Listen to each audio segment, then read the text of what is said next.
Hey guys, this is Frank Yecker, and you're listening to Submission Radio. Hey, this is Rich Franklin. What's up, everybody? This is Chris Lieben. This is Diego Sanchez. Randy Couture. Alistair Overeem. Hi, this is Stephen Bonner. This is Don Fry. Hey, I'm Phil, Mr. Wonderful Davis. TJ Dillashaw. You're listening to Submission Radio. Submission Radio. Submission Radio. Submission Radio. You're listening to Submission Radio.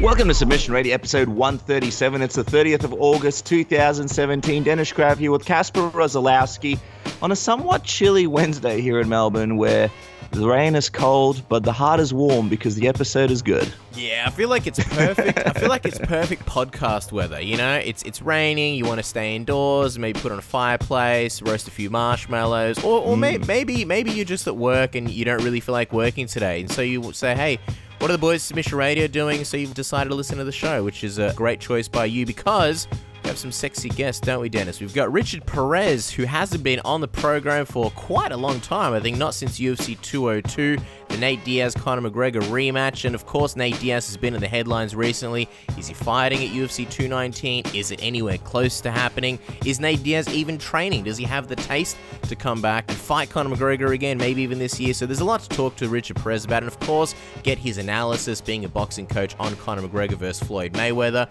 We're also going to be talking about Conor McGregor's future with a man by the name of Jon S. Nash. You know his great work from Bloody Elbow. Does a lot of analysis stuff, does a lot of stuff on Fighter Pay, and of course the Ali Act. So we want to talk about Conor McGregor, how the Ali Act applies to his future, his contract, McGregor Promotions, can he go to boxing, how exactly all that works. We've also got Kevin Lee return to the show. Always excited to chat to Kevin Lee. He's obviously got this massive fight against Tony Ferguson coming up at UFC 216. And to round off the show, we've got John Morgan talking about, well, a whole bunch of things, the week in MMA, and of course looking forward to UFC Rotterdam. And that's not all. We've got one more juicy guest, don't we, Dennis? That's right, Cass. Tommy Toehold returns to Submission Radio. We love having Tommy on the program, and he gave us a little bit of preview of what to look out for in the Mayweather-McGregor fight. And now I'm excited to see what he's going to let us know about when he makes his return to Submission Radio. It's a can't-miss appearance. Make sure to check it out. And, of course, make sure to follow Tommy Toehold on Twitter and check out his amazing work on Facebook. The guy is just a gem, and we're very honored and lucky to have him on the program so often. So, guys, we're cold, but we're warm inside the heart. We're ready for a fun episode. You may be in the gym. You may be at work. You may be on the train on the way home from work. Whatever it is, wherever you are, get ready because Submission Radio is about to begin. And, Cass, we've got our first guest on the line. You're about to introduce him. All right, guys. Our next guest is the man behind the boxing of Stockton's own Nick and Nate Diaz. He joins us to talk about Nate Diaz and, of course, this past weekend's boxing match between Conor McGregor and Floyd Mayweather, straight out of the 209 and the head of Richard Perez Boxing. He is Richard Perez himself. Richard, welcome back to the program. How are you today? Thank you for having me. I'm doing good. Well, Richard, we have to ask, the big fight this past weekend, Conor McGregor versus Floyd Mayweather. Where did you watch it and who did you watch it with? I watched it with my brother-in-law in Sacramento, and my wife was there, and some couple families. Very nice, very nice. What was the scene like? Was there a big party going on? A lot of great food in the Perez household? It wasn't a big party. Probably about like 8 of us. Very nice. And we had some food there. It was a birthday party. So it was a birthday party, and then you guys sort of put the fight on at some point during the background. Right. Very nice. Whose birthday was it? My brother-in-law's. Oh, very nice, very nice. Oh, well, that's nice. That's a fun kind of little piece of entertainment for his birthday. Tell us, what did you think of McGregor's performance against Floyd Mayweather, and were you impressed? And did this performance exceed your expectations in this fight? Well, I mean, it was okay. It was all right because the way I seen it, everybody has a different opinion. But the way I seen it with McGregor coming out, he was going out there to try to box, and try to fight. But Mayweather, 41, hasn't fought in a while, a couple of years or so. He was kind of awkward. McGregor was kind of awkward for Mayweather. So Mayweather, he said he was going to come out toe to toe with him, but he didn't.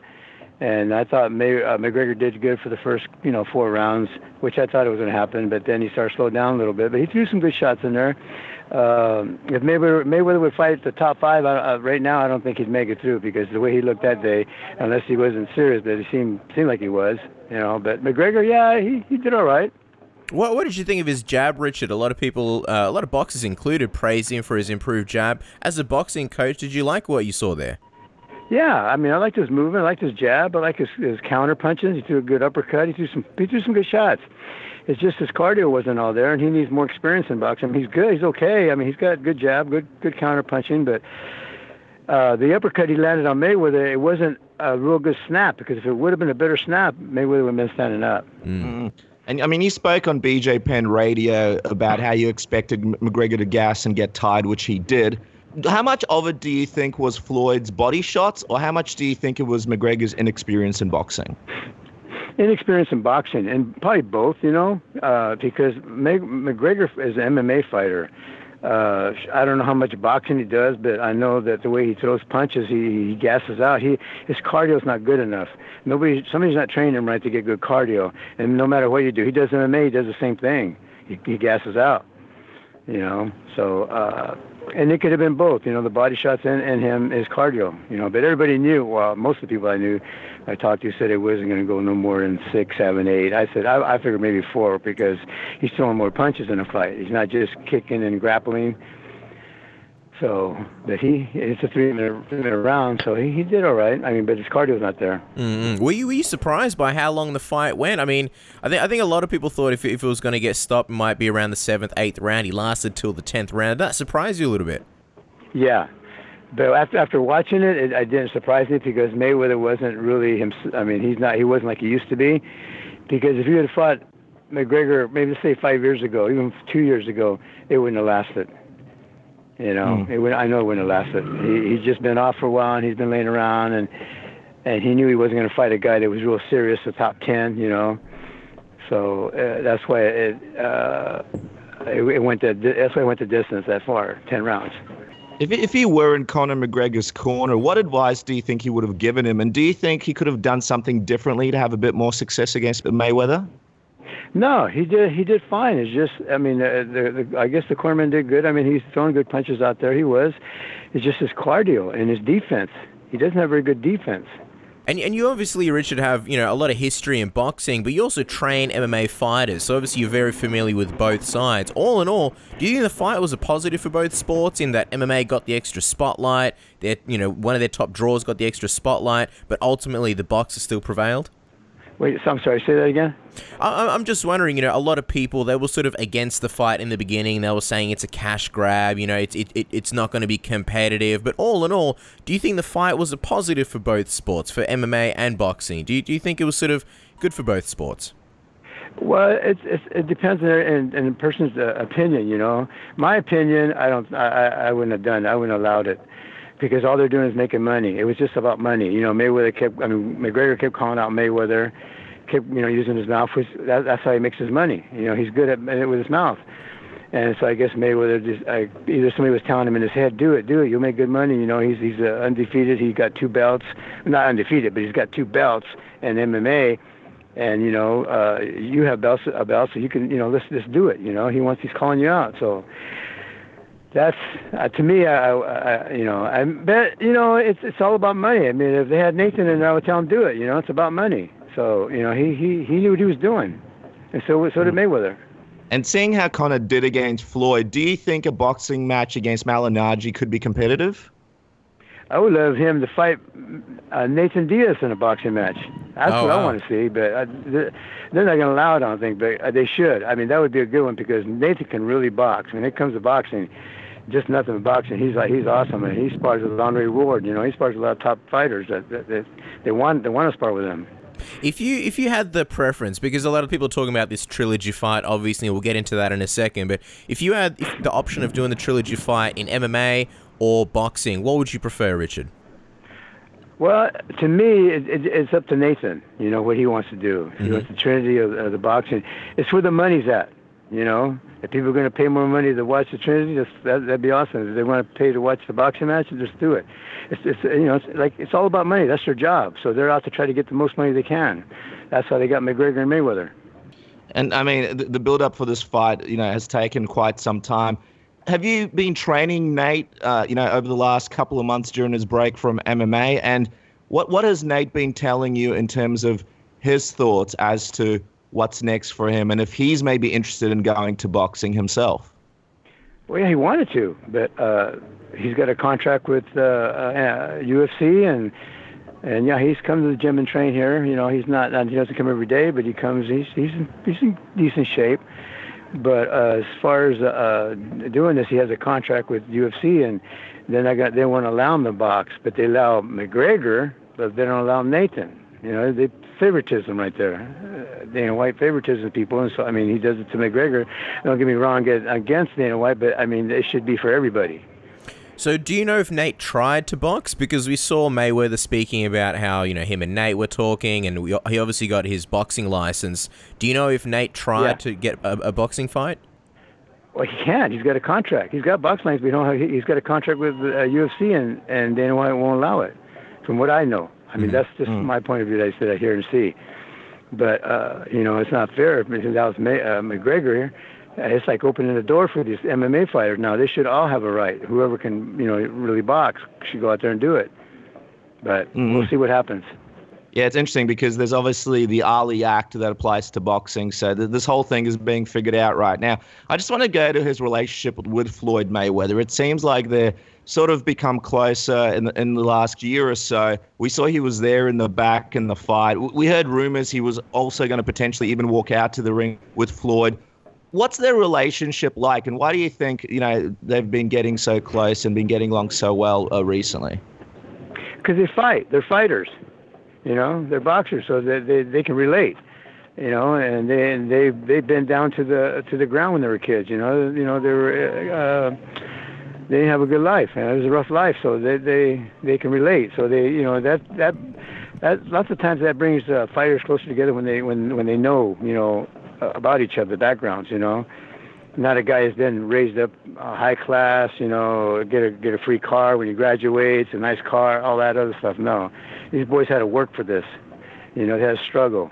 So that's probably why. I mean, that's one of the reasons why they can understand each other. They're buddies. You know, I mean, not buddy, but you know, they're friends. You know, they talk.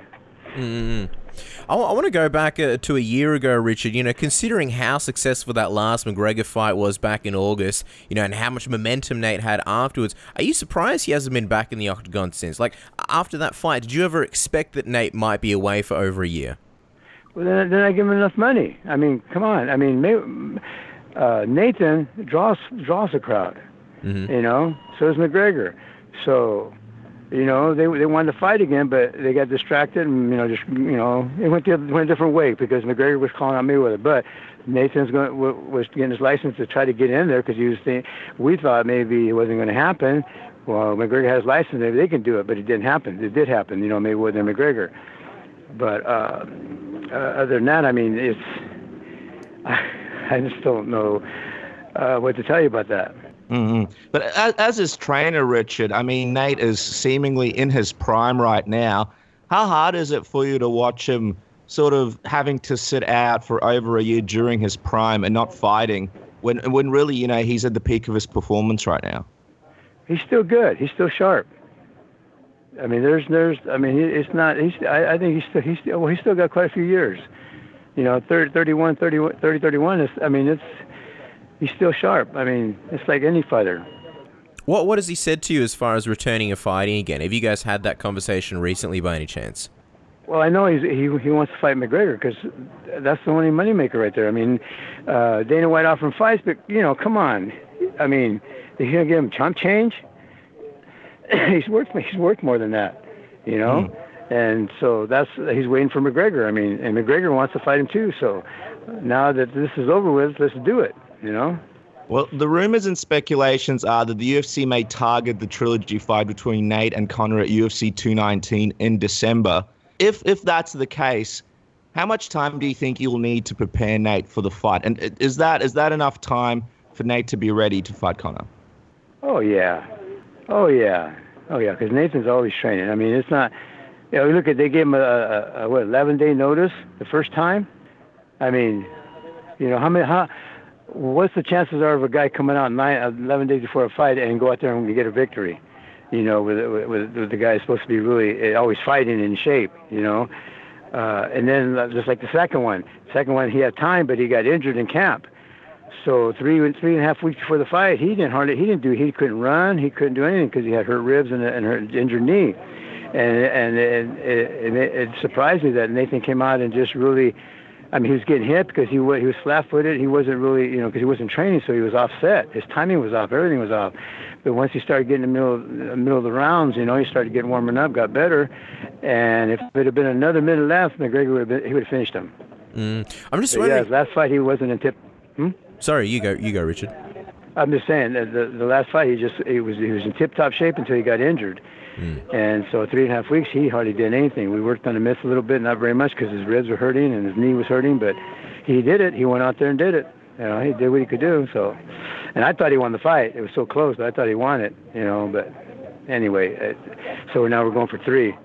So if he doesn't get injured, hopefully, thank God he doesn't. He'll get a victory.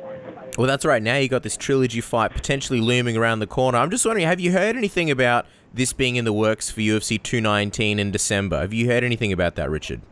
Well, I hear rumors about it. But it's not. There's no signed contract yet. There's nothing. It's just rumors. So, Do you know if there's? Have to wait and see. Do you know if there's talks by any chance? Is Nate talking with the UFC about doing that fight?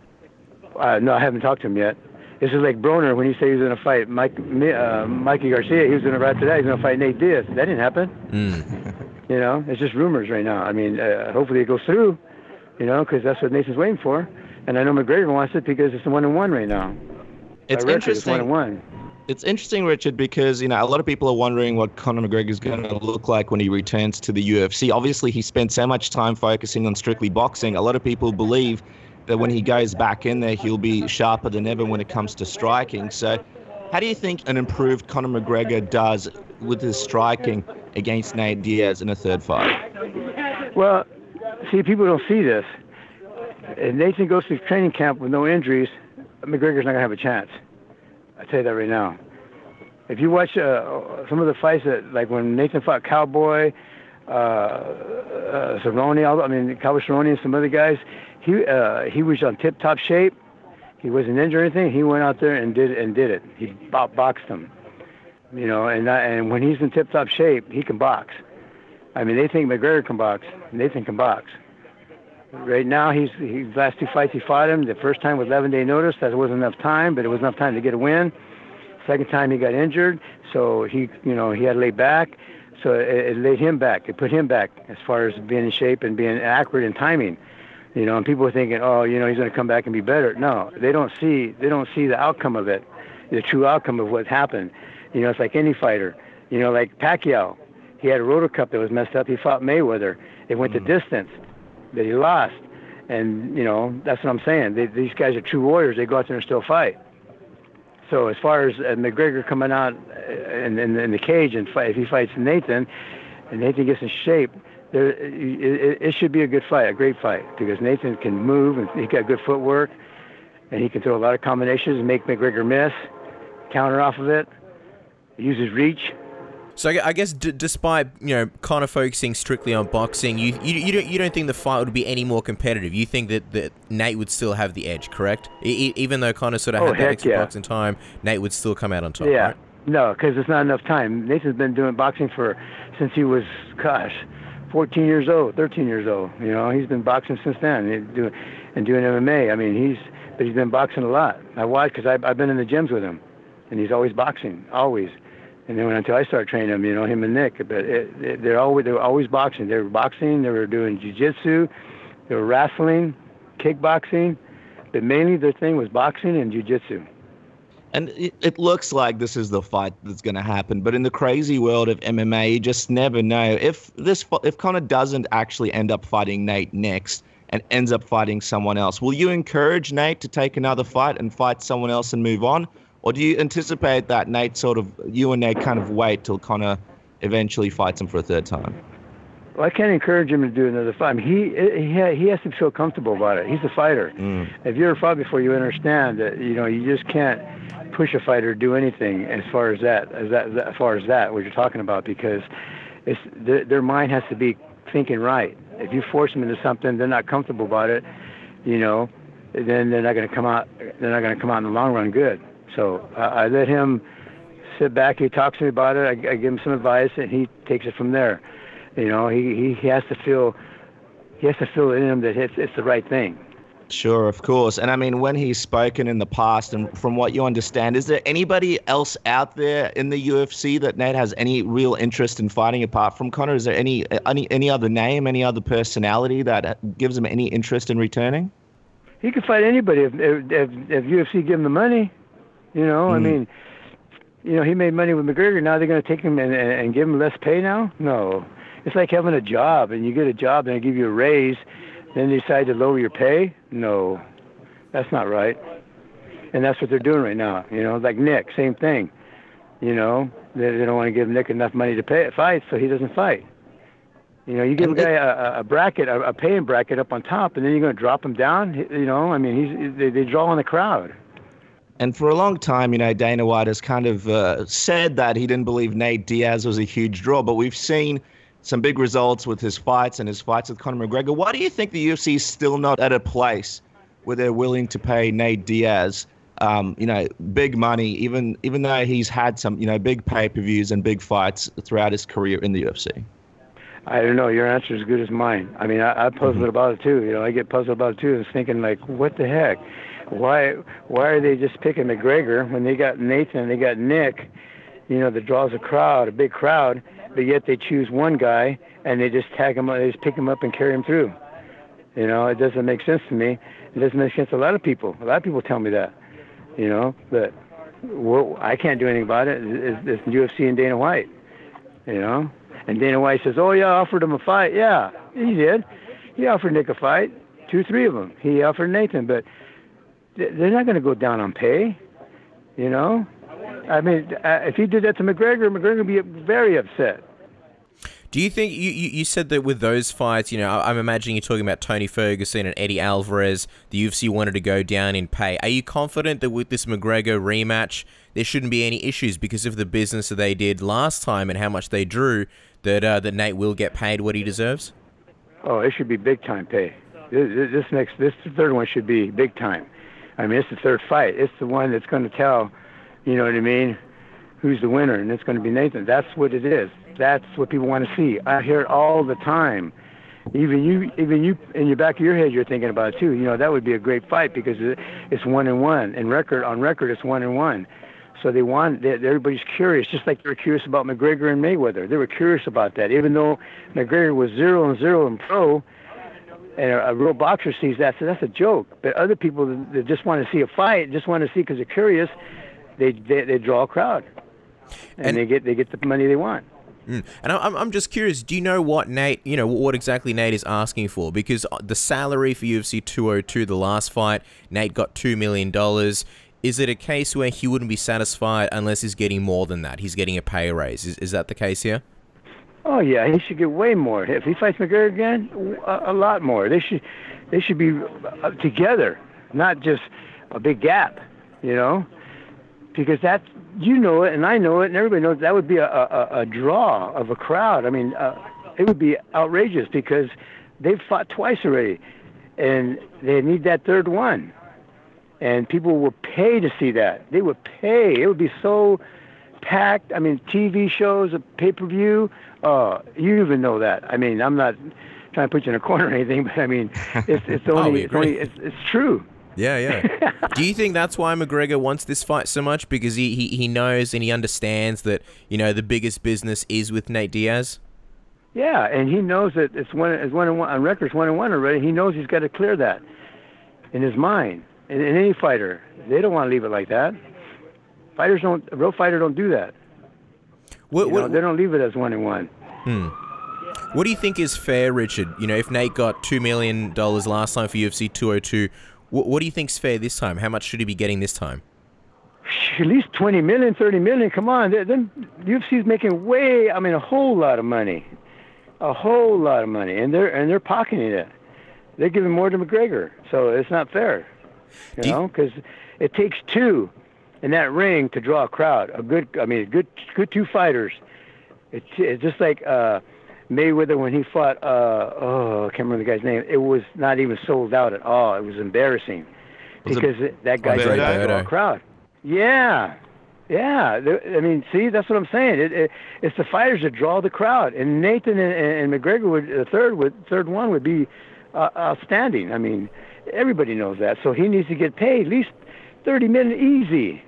Wow, that'd be a tremendous sum. I mean, $30 million is what Conor McGregor made for the Mayweather fight. How likely do you think it would be? Because we've seen Nate Diaz. I think he spoke about, he wanted $20 million, but he sort of said that half jokingly, that if they're going to give him fights like Alvarez or Tony Ferguson, then he's going to ask for $20 million because he's not really that interested in him. Do you ever see a scenario where the UFC would pay $20-30 million for this fight? Because that'd be a precedent. That'd be a first. Sure. I mean, when he said $20 million, you think he's joking. He's not joking. If he's going to fight Eddie Alvarez and them, because he's the one that's going to draw the crowd. And people are curious. People are curious because they know what McGregor did to Eddie Alvarez. So they're going to be curious about what can Nathan do to him, So, of course. I mean, it's common sense, but the business is just corrupt. It just makes me mad because they don't treat everybody equal. They don't treat everybody, the ones that deserve it. And he deserves it. All right, well, before we let you go, Richard, we've got a couple more questions, but I'm just wondering because, of course, UFC 219, Nate Diaz, Conor McGregor, that's what people are thinking. We obviously don't know yet, but your gut feeling, is there anything that your gut tells you? Do you think it's likely? Sure, it's possible to happen. I mean, I hope it happens, because it needs to happen. It needs this Trinity. It needs to happen. So there's no way around it. People are waiting for that. They're accepting. They want that to happen. Well, it's going to be exciting times, and we're very excited for that. Before we go, we want to talk about your gym, Richard, because we've been hearing great things. Talk to us a little bit about some of the other pros and fighters currently training at your gym and possible fights coming up for them.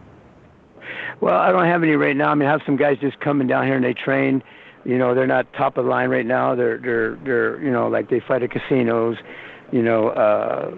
That's about it. And I have some little amateurs that I'm trying to get going. I have real good amateurs. I have a kid that's doesn't have no fights, and he's been sparring with kids with 60 fights. And wow. He's doing really good with them, and the trainer's impressed with him. I mean, I had another guy that only had 2 fights, and he's sparring with kids with 30 fights, and they went toe to toe. I mean, they're impressed on how my kids box when they don't have no fights, and they're sparring with guys that have a lot of fights, a lot of experience. Well, you guys are going to make... I'm doing something right. Yeah, for sure. And I was going to say that everybody's got to make sure to go to richardperezboxing.com or Richard Perez Boxing on Facebook. Check it out.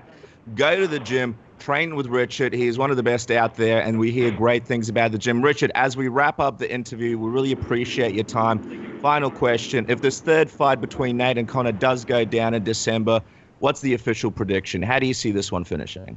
Nathan Diaz with a W. There you go, with a W. Well, it's a W having you on the show, Richard. Thank you so much for coming on, guys. Again, check out richardperezboxing.com. Make sure to check it out. And we hope to see you soon, Richard.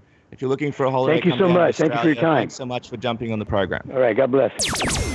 This is Chael Sonnen, and you are listening to Submission Radio. What's up, fight fans? I'm the random fucking guy you're not sure you invited to your party of mixed martial arts, Tommy Toehold, and we finally did it. Big sigh of relief. Maymac is done. It's over. It's history. After what felt like 13 years of build-up, this whole fucking thing went off, and pretty much without a hitch. Minus that whole thing Floyd mentioned about pay-per-views in California and Florida or something. Now that the combat world has collectively blown its load and is rifling through the fridge for Gatorade, let's look back at 3 things we learned from Maymac. The first thing we learned, boxing fans are fucking crazy. Holy shit.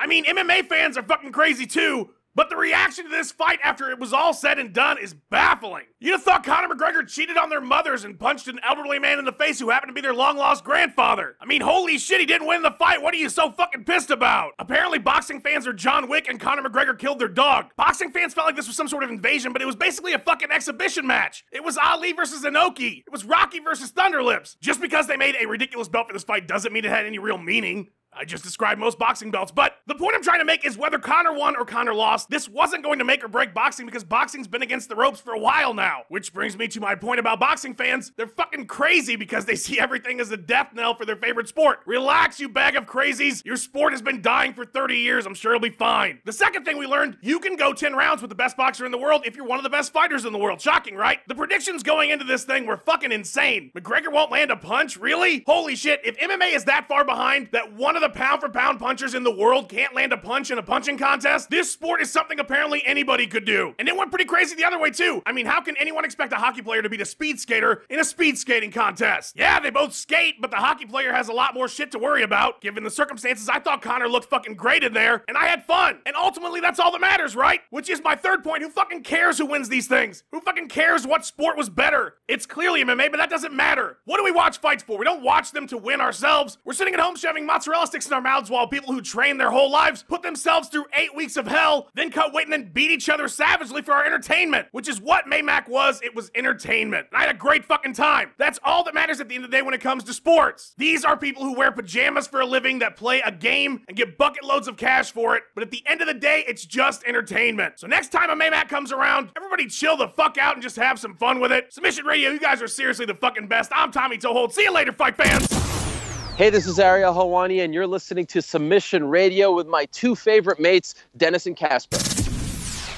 All right, guys. Our next guest is a phenomenal and criminally underrated journalist and analyst. You've seen his excellent work on Bloody Elbow and Cage Side Seats with articles detailing fighter pay, why boxers get paid more than MMA fighters, the UFC's financials and cost-cutting measures, and of course explaining how Conor McGregor could have potentially fought Mayweather without the UFC's permission. He is Jon S. Nash, and he's here today to discuss what may lie in Conor McGregor's future. Jon, welcome to the program. How are you today? Very good. Thanks for having me on, gentlemen.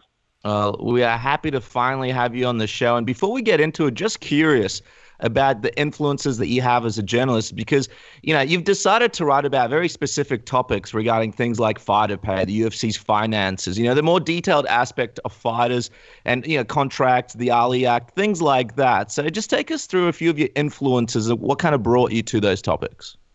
Well, I think what mostly brought me to those topics is I originally started writing about history of MMA.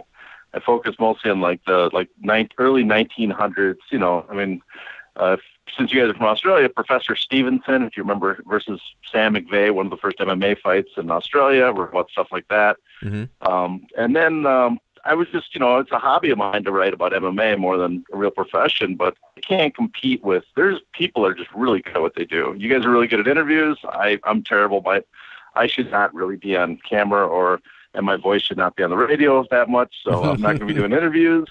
I'm not going to do analysis like Patrick Wyman or Conor Rubish or Jack Slack, who are really good at analyzing fights. That's not me. I'm not Ben Folks, who can write really fast and really good and get a lot of stuff done, or I guess Mookie Alexander can do the same. But I just can't do that stuff. So I thought, what can I do? Well, I think no one has the patience or the interest or the stupidity to sit for a long time and go through a large amount of paperwork. And so, okay, that's what I can do. I can go through the numbers. I can number crunch. And I was going to say, what is that like for you? Some of these long projects that you do, I mean, they like some of the data that you've analyzed and compiled, it's over the process of years. What is that like to sort of do a project for so long and then, you know, finally put it out for everybody to read? It's kind of sad, to tell you the truth. It's a lot of work for a little reward, but it's entertaining in its own way. I mean, a lot of the stuff I start and then I set aside, and as you guys know, in MMA, for years at least, most fighters, managers, and stuff are paranoid beyond belief about talking about stuff. So besides, you know, collecting the data, getting people to share stuff with you. Often you go to elaborate means to get them to confirm or share a story, because they won't go on the record. So I got to prove that Nate Wilcox and the guys at Vox, that, you know, SB Nation, that what I have is true. So, you know, I wrote a story that Josh Gross beat me on about how about Vitor Belfort's testosterone test that came back at UFC 152, I believe it was. Yeah, so you almost got the scoop on that one. Yeah, I still got to punch Josh in the back of the head. He beat me by a few days. Oh, wow. So we were ready to go. On that, but I had to, no one would share the email, so we had to go to elaborate means where people were allowed to anonymously FedEx me details.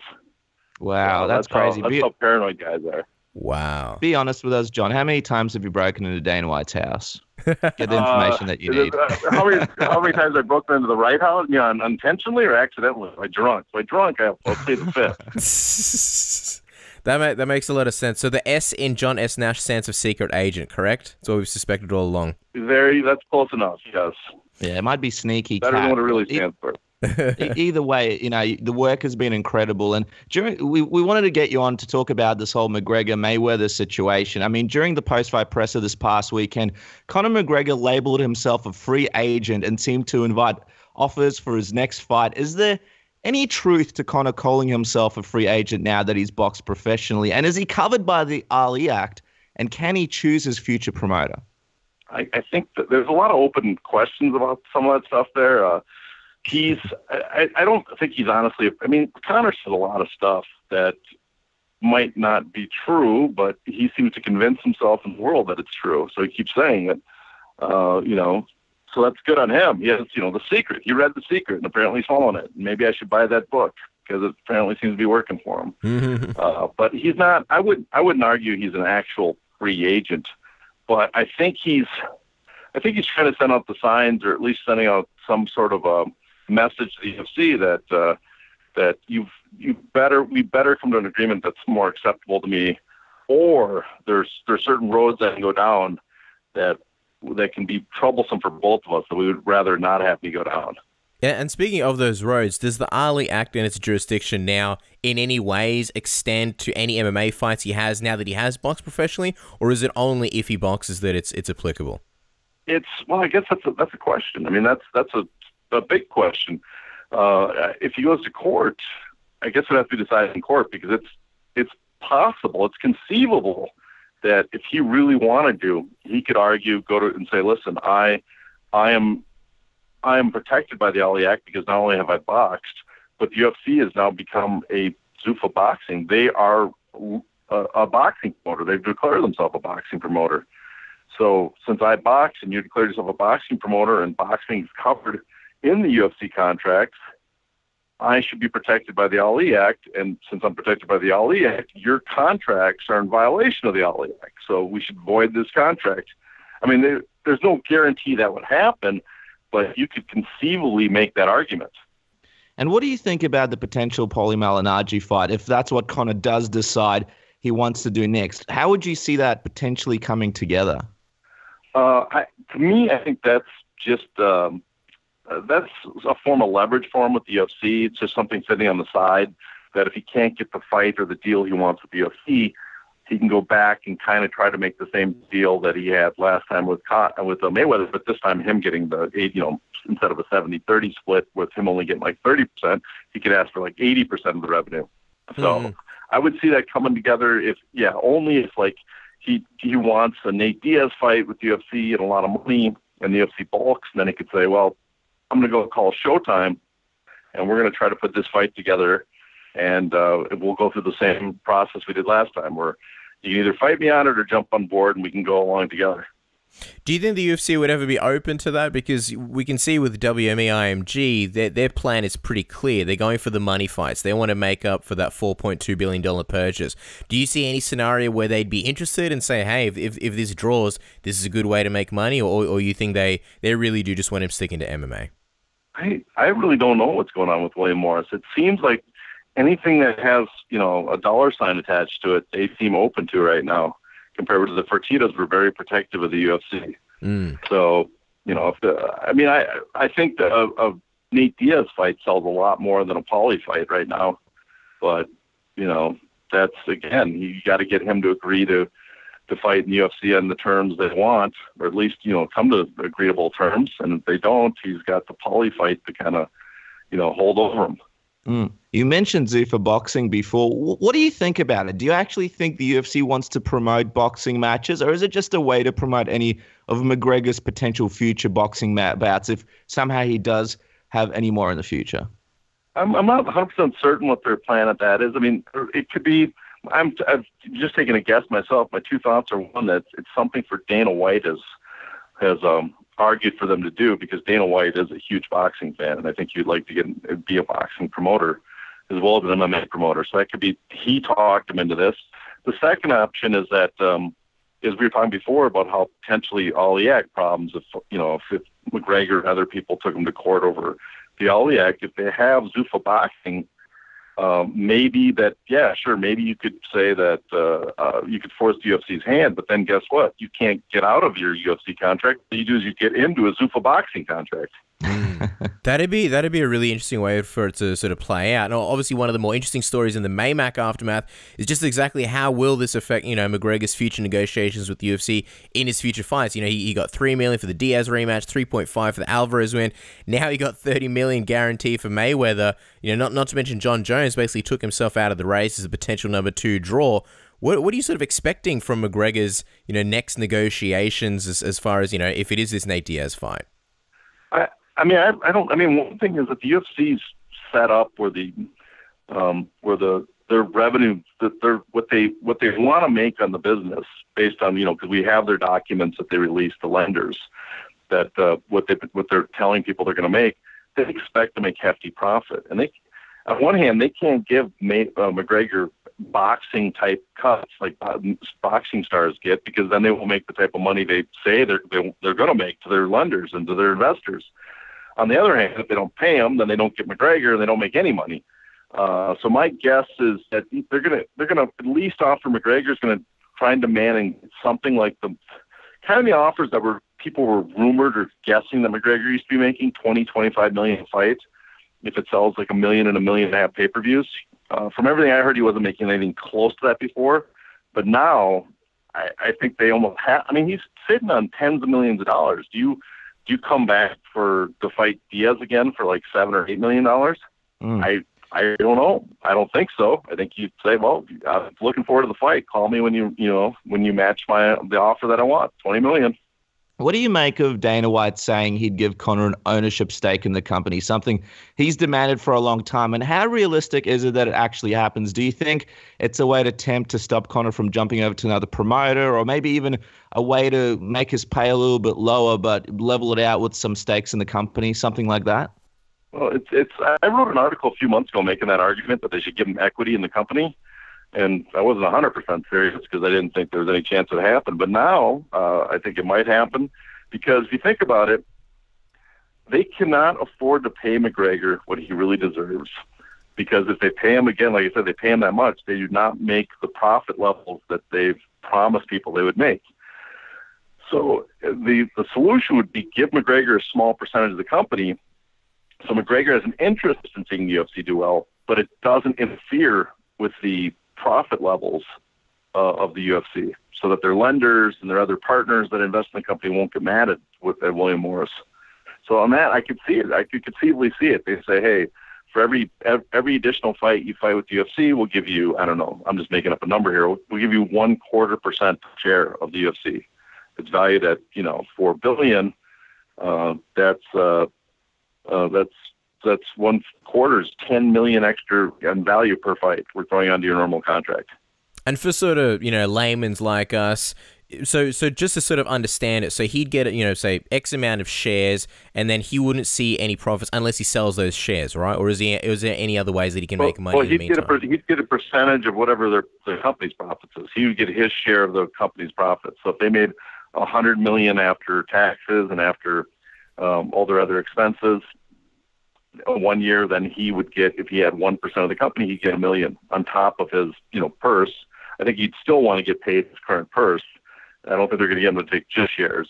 He'll get his current purse. Let's say his purse is paying him $9 or $10 million for the next fight, plus and plus the value of the shares that he can sell down the line. And they'll probably have a limit, so you can't sell it for a number of years or whatever. But then so he'd be making $20 million a fight on average then. That's very interesting. Ego, I think. Plus, he would fill his ego. I think Conor he'd be very proud of himself that he could claim he's a part owner of the UFC. Mm-hmm. I don't know how conceivable. I don't know how realistic that is. I mean, who knows? There's other people. Does William Morris really want to have a fighter open up the doors of giving a fighter shares and seeing what happens with the other guys? I don't know. But those floodgates are probably already open when everybody sees what Conor's making boxing. Mm. It's interesting that you mentioned that, because we saw Conor's own promotional company, McGregor Promotions, is such a big part of this whole Mayweather fight. It was on the ring, it was on all the media posters in the back. So how do you think this kind of goes into play in the future? Do you think it's something that we'll ever see as a part of this future UFC fights? Could there be co-promotion? Can he use it for anything else in the future? Well, I mean, McGregor Sports Entertainment, as much as he had his name on everything, he wasn't licensed. He wasn't listed as one of the actual promoters. So he didn't actually promote the event. It was just his brand name was given on it. So I see McGregor's Sports Entertainment. I mean, I could see it being on his UFC events. He could demand to be on the UFC events. I don't think it'd be a real promoter the way promoters work in the business, where he actually runs things. But it would be a gift to his gift to his ego, and it'd fill his ego, and it would let him a chance to build up the brand of McGregor Sports Entertainment, so he could use it in other ventures outside the UFC.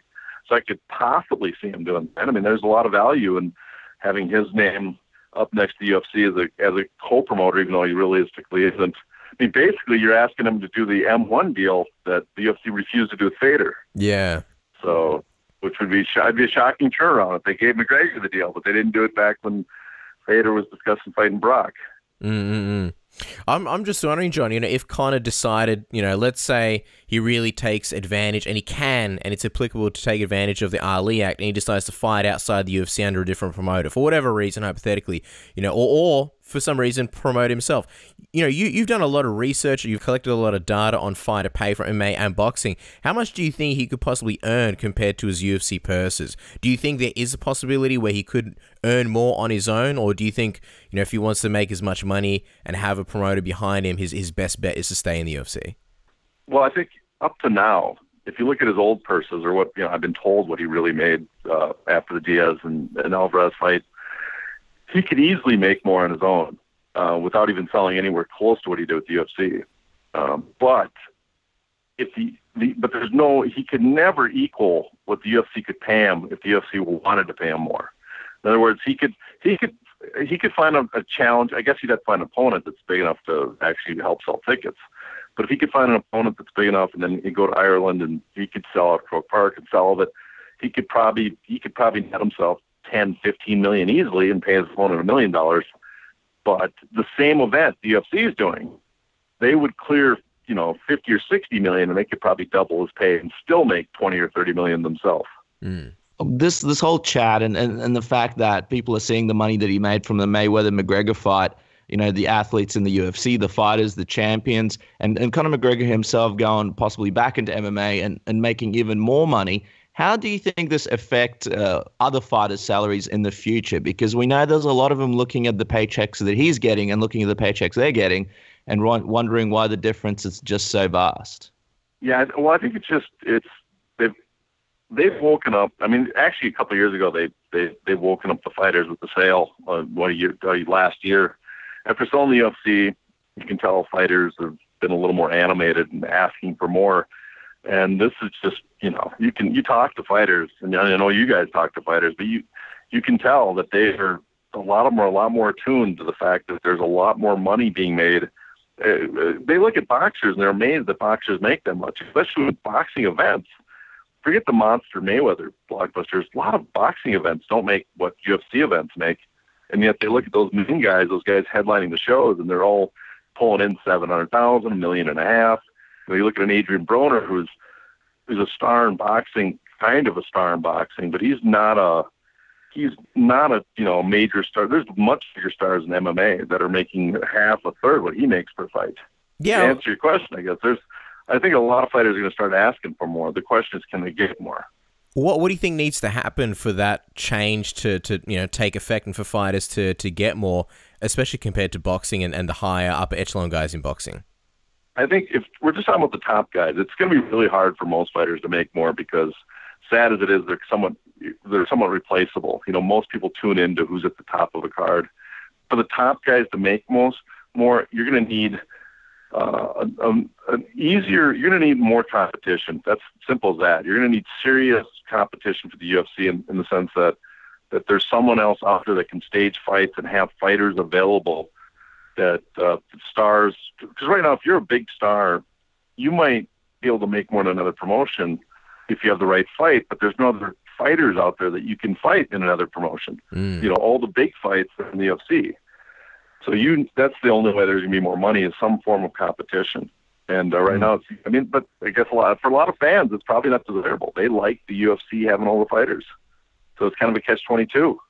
You posted the question, McGregor Diaz 3 sells how many pay-per-views in the UFC versus how many in a show boxing match between the two. Do you think Conor and Nate could successfully promote the fight themselves, or at least do it outside the UFC under a different promoter? Yeah, I think they could put on an event. I don't think it'd do nearly as well. I think, I was just throwing that out there to see what's the minimum they could do on their own compared to the UFC, see how much they could ask for the UFC. But I mean, Ton, what do you think? If Nate and Conor McGregor fought in a boxing match, would you guys tune in? Do you think your friends would tune in? If Showtime was promoting it with all the Showtime, their ability to market stuff, do you think? I'm thinking, it would sell at least 600,000, 700,000. Which would essentially pale in comparison to what, even the last fight did. And I don't know. Do you think there'd be an issue with the fact that show boxing, it's, I wouldn't say an entirely different market, but it kind of is. Like, obviously the UFC fans, they stick to sort of their, the regular MMA, or sorry, the MMA fans stick to the regular MMA sources, their, regular outlets, the things that go viral and things like that. Do you think they would sort of be as attached if Showtime was promoting it? Because essentially it'd be a completely different avenue.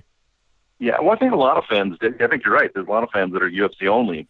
But I think with McGregor and Diaz, to a sense, there's a lot of fans that are much bigger McGregor fans than they are UFC fans or even MMA fans. And then there's some Diaz fans that are much bigger Diaz fans than they are UFC or MMA fans. So I think there'd be a number of their fans that would tune into them. I mean, in the UFC, that fight is an MMA fight, so I think like over 1.5 million, maybe up to 2 million now with McGregor, how big McGregor is. But outside the UFC as a boxing match, I could see it. I mean, I don't think boxing fans are going to tune in at all. But you might get, those two have such a huge fan base, especially McGregor, such a huge fan base. They'll watch whatever he does as long as it seems, I mean, he can't fight, just a guy in the street. But as long as it seems legitimate enough that they'll tune in, I could see it doing 600,000 pay-per-view eyes, and that's a lot of money. I mean, that's, right there, like, what is that, after the cut? That's probably 18 million in purse you could give the two guys. Wow. Do you reckon? Yeah, that was going to be my next question. We actually spoke to Richard Perez just before, and he spoke about how, theoretically Nate deserves, 20, 30 million. So theoretically, he could hypothetically come close to that number if he was to go out and go to Showtime, and if him and Conor were going to have a fight and promote it under Showtime. Do you think Nate would be able to use the Ali Act as well, sort of like we were speaking about Conor, because he does have a boxing license, even though he's never boxed? I mean, Nate could attempt it. He could try to do the same thing. The one thing Nate doesn't have going for him, and no one else has going for him, is McGregor had that Mayweather fight waiting for him. And that Mayweather fight had so much money involved that the UFC, instead of like fighting it, they're saying, well, at least we're going to make a ton of money. And so we'll go along with it. So someone like Nate, I think, would have to go the route of actually fighting him. I mean, but both Nate and McGregor are kind of in a better position because they can box.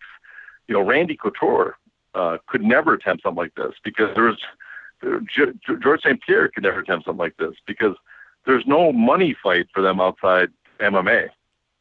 They can't go into boxing and take advantage of that because no one in their right mind is going to pay to see those guys box. Well, in saying all of that and everything what he spoke about, what is your prediction? Who do you think McGregor fights next, roughly, and sort of under which promoter do you think it's going to be happening? I think it'll be a while. There'll be some haggling, and it'll end up being the UFC. And I think it'll be Nate Diaz. That's the big fight. Do you That's think the one fight where they can get enough money, keep everybody happy enough that they actually go along with it? Yeah. Do you think it happens at the end of December, UFC 219? No, I don't think it'll happen then, just because the Mayweather fight probably took a lot more out of Conor than maybe it will be 219, but I got a feeling it's going to be start next year, spring, first quarter next year. The big question for me is not Conor as much as it's Nate Diaz, because Nate might be the one that holds out for, which in boxing terms might not be huge numbers for what it's going to do, but for MMA numbers, he might hold out for 5-6 million, which is unheard of for the B side in MMA. And that's where I think that might be where the problem is of getting the fight made. We spoke to Richard about this before, but I'm just curious, in terms of a maximum payday that you think Nate Diaz could have with, the UFC sort of giving some ground. What do you think the maximum is that they'd agree to pay Nate? If they're in negotiations, if it is sort of on his shoulders, if it is delayed because he won't accept the deal that they're giving? I really have no clue, honestly. I mean, I can't imagine them. I mean, I've talked to enough guys, and only fighters I've ever heard, and from legitimate sources behind the scenes, that told me they've made more than, let's say, $5 million ever, was Ronda at the end of her career and McGregor. No other fighter has made that much. So, I mean, I would think Nate would want that much because he knows how big the fight's going to be. I mean, we're talking, 2 million. If that's 2 million pay-per-views, you're talking UFC just brought in $50, $60 million. So you know Nate's going to want a lot of money, but I imagine he's going to ask for boxing, $5-6 million, and I just don't know if they're going to give it to him. Wow, that's interesting. They haven't done it for anybody else. That's a change of their business plan. Mm-hmm. Well, I wonder what happens with this Diaz-McGregor fight, and sort of like you're expecting and predicted, I wonder how long, we'll see before we get Nate Diaz back in the octagon. John, we really appreciate your time. As we let you go, are there any other extensive articles or big projects that you have coming up in the near future fans should be looking out for? Well, I do have a couple, actually. I'm working on one about McGregor and the Ali Act, conveniently enough. And then I have an update of the Zuffa finances from all the documents that we have. And then I got a bunch of pro wrestling, old-timey pro wrestling stuff coming down the pipe. Nice. Well, we're looking forward to all of that. And just curious, what is the ETA for some of these, like the McGregor-Ali Act and the UFC finances? Like we mentioned, some of these articles, they take years to compile the data. These are 2017 projects, right, John? Yeah, these are much more half-assed. This one will be done hopefully this week, maybe early next week at the latest. Yeah, this is not going to be I have a few long ones that I'm still working on that might be longer that I'll keep to myself in case I fall on my face on them, so they don't come out there and people don't come back and throw at my face that I did get them done. But yeah, this one, the McGregor-Ali Act, we should see later this week, early next week. Awesome. Well, considering it's in the short term, we're looking forward to that. And John, like we mentioned at the start, we really do appreciate having you on the program. Appreciate your insight. Guys, make sure to follow John on Twitter at HeyNotTheFace. Great Twitter handle, by the way, and check out his work on Bloody Elbow and Cage Side Seats. Thank you so much for taking the time and joining us. Appreciate it. Thanks for finally having me on.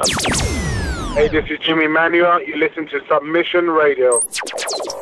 All right, guys. Our next guest is having a great run so far in 2017 and breaking out as a star, a contender, and a man to follow. He is set to take on Tony Ferguson for the UFC interim lightweight belt at UFC 216. He's the Motown phenom himself.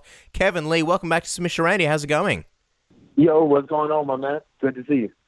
Well, we have to find out, Kevin, what has this past week been like for you? Because we've seen that you did all the media for UFC 216, but then also everyone wants a piece of you when it comes to the Mayweather-McGregor thoughts and predictions. Did you enjoy all the extra attention and interviews, or was it a bit of an overload at times? Yeah, I mean, it got kind of annoying at times, especially when so many people want to talk about the whole Mayweather-McGregor fight. And it's just, the fight alone is it was a bunch of bullshit to begin with. We all knew that, it was a spectacle. To me, it kind of kept irritating me too, because people who didn't know anything about fighting, wanted to talk to me about it, and it just was too much, So I kind of got a little irritated with a couple of them that kind of went off on them because they don't even understand, It was a spectacle fight. This is for the real fight. This is for the real championship. Versus me versus Tony. So even if you look at our skill set, I mean, you had, I think, some similar irritation over in boxing because the guys that were promoting GGG and Canelo, that was the real fight over there. This is the real fight over here. So it's kind of like that same irritation. So, Kevin, you're talking about how this fight was a bit of a spectacle. Did that change your mind at all afterwards, or did you sort of still feel like a spectacle? Were you surprised how McGregor did in the fight? No, I thought he did exactly what he was. I think I kind of even called it even on MMA Junkie. But I thought he did what he was supposed to do. It's just a different sport, and it's hard to jump up to a 12-round championship level fight like that with a guy as smart and as experienced as Mayweather. Like, it was nothing that he could really do to bridge that gap. I honestly would have felt like he would have done better with somebody like Canelo or Triple G, where they don't have that same level of experience that Mayweather has. But as far as like the actual fight and stuff, like I thought it went, just how I thought Floyd had his way with him, just how he wanted. Mm-hmm. And there's some skeptics of the fight that say that Mayweather kind of let McGregor have a few rounds, or let him land a few shots, so that the fight goes. I don't necessarily think that he let him do anything. I don't think he necessarily. Of course, he didn't let him do anything. Nobody let someone punch him in the head. You know what I mean? Like it's fucking ridiculous. But Mayweather is that championship level fighter. Also, in boxing, they have a lot more rounds than we have in MMA. So he knows he can give up like the first 3 rounds and still come back and dominate the last 9. In MMA, everything is so focused on the finish, on okay, I want to be a finisher, I got to get the finish now, or you win a boring decision and people say, so a lot of people, including Conor, I think he looks for those finishes, he looks for those knockouts, and I think Mayweather just let him blow his wad, and that's the smarter that's a smarter fighter. He's going to do what he needs to win, not necessarily what he needs to just win to beat the guy up, if that makes sense. And just wondering, in terms of Conor, as someone like yourself who may be facing him in the future, what did you think of his cardio and sort of with him being so open about having those patches in fights where he gets tired? Do you see that as a big hole for you or any future opponent to beat him? Yeah, I mean, let's be honest. The man got walked down by a 40-year-old dude that weighs 150 pounds. I've stood next to Floyd Mayweather. He's my little brother size, and he's a 125-pounder. He's he got backed up. He allowed. I thought before the fight that it was going to be McGregor that was doing the stance switches and being able to fight out of both stands. And it turns out like the man can't fight as well from orthodox as he says he can. Because it was Mayweather that was the one that was switching stances on him and hitting him with the southpaw jabs and straight lefts. It was Mayweather that mixed it up a little bit more. I guess that kind of surprised me even more. So as far as his cardio, I mean, wrestling is the most tiring thing it is, and he's in there getting tired against a man that weighs 150 pounds. I'm 185 pound, behemoth. He talking about he a gorilla. Ain't no gorillas in Ireland. It's nothing but sheep and fluffy grass. Like I'm a real 185 pound gorilla. If once I get my hands on him, it's just gonna wear him down. I'm so used to. I've been wrestling for so many years and for so long. There's no way that he's gonna be able to keep that pace. He got tired just throwing punches, and the man started out as an amateur boxer. You would never see me in a wrestling match tired. It's just what I do. So I mean, it's just a different set of lungs. All right, well let's put Mayweather McGregor in the rearview mirror and focus all our attention on you. But by the way, before we even talk about this fight between you and Tony Ferguson, we saw you rocking an all pink Adidas suit for the media day on Instagram. You even put up the quote from Next Friday, which is a movie I love, by the way, and Dennis as well, where Pinky said, "I almost spilled my yak on this $200 suit." What's the story with the suit, Kevin? How did you choose it, and why all pink? I mean, for one, it was salmon. Let's throw that out there. Okay, salmon, not pink. We'll go with salmon. But I mean, I just would like to wear. People think I just like wearing fly shit every now and again. Like I like looking fly. Like I usually will wear something like that, like around to I'll just go to the movies or go to the club or something. I might wear something. It's not necessarily a thing. I mean, if I get an Adidas deal about this, hey, look, holla at your boy. Like, just let them know my numbers because we can make some business happen. I seen Reebok; they already been sending me a bunch load of shit, but they ain't sending me no money yet. So I ain't saying no good stuff on Reebok yet. Yeah. Don't expect any money from Reebok anytime soon, Kevin. No, just kidding. I'm sure it'll come eventually. But let's quickly talk about how this fight came together, because a lot of people thought, Tony was possibly going to fight Khabib next. Not that many people saw that you were going to be the next guy in the title picture. Take us behind the scenes as to how this fight came together. Were there any other fights proposed during this time? And how did it all to where it is now? I mean, fans think that because fans are stupid. Most fans are stupid. They don't really follow the sport that well. They just kind of, it's just to be honest. I think 5 million people or something watch the Floyd and McGregor, and they just don't know about fighting. They're stupid. You might have 100,000 out of them that actually know about fighting. So that's. I can give a fuck what a fan think. I'm definitely the next guy in line. There was no one. I mean, who else are you gonna point to and say they're next? Nate don't want to fight nobody. Edson's already out and hurt. Eddie and Justin are gonna, beat themselves into retirement. They're not really championship level fighters either. You can't really build much off of them. I mean, they ain't gonna be around too long with taking the kind of damage that they take. So, I think the UFC is a brilliant promoter. They know what they're doing. They know the future when they see it, and they saw it. I'm just wondering, because the original rumors were that McGregor was going to return to lightweight at the end of the year. Why do you think the UFC decided to sort of make this fight against Tony for the interim belt? Again, the UFC is they're a brilliant promoter. They know what they're doing. I'm going to take out Tony. I'm going to come back in Detroit, take out Khabib. I think the UFC knows that Conor ain't coming back by the end of the year. I think that would be a little it would be a little unnecessary too of him, unless he wants to come back and we unify the titles. Like I'm all good for that. Like, so I kind of already had my year set forth. I said that in January. I said I'll go from unranked unknown to a number one contender, and I'm going to surpass that. I'm going to be the undisputed champion. Mm-hmm. And what's the latest on you guys main eventing the card? Has the UFC told you guys that you're 100% the main event? Is it still up in the air? Where are we at with that? Yeah, from what I've heard, that we're already the main event. And it makes the perfect sense. I think it's the most marketable fight, one of the most marketable fights in the UFC right now. Especially when you consider this whole Mayweather-McGregor thing, because this will be, make no mistake, like people are throwing around Nate Diaz and people are trying to say that he's going to come back and fight Khabib. Like, no, this is for the next challenger. It just is. There's no other logical choice, especially once October 7th comes around. The buzz around this fight alone is going to be enough to push the next person up above Nate or Khabib or whoever people think that he's going to come back and fight. It's ridiculous. So I think it has all the makings of a main event, and I think they saw that, and that's what they're going to rock with. And that's a great story for you, especially in 2017. The Chiesa matchup and the way you guys went to the press conference, it got everybody excited and sort of put you on the map. Then you get the win, and now here you are main eventing. It's not even a fight now. It's not a big Fox card. It's a pay-per-view. Do you feel pressure to sort of main event the pay-per-view, or do you sort of relish that opportunity? Well, not even that.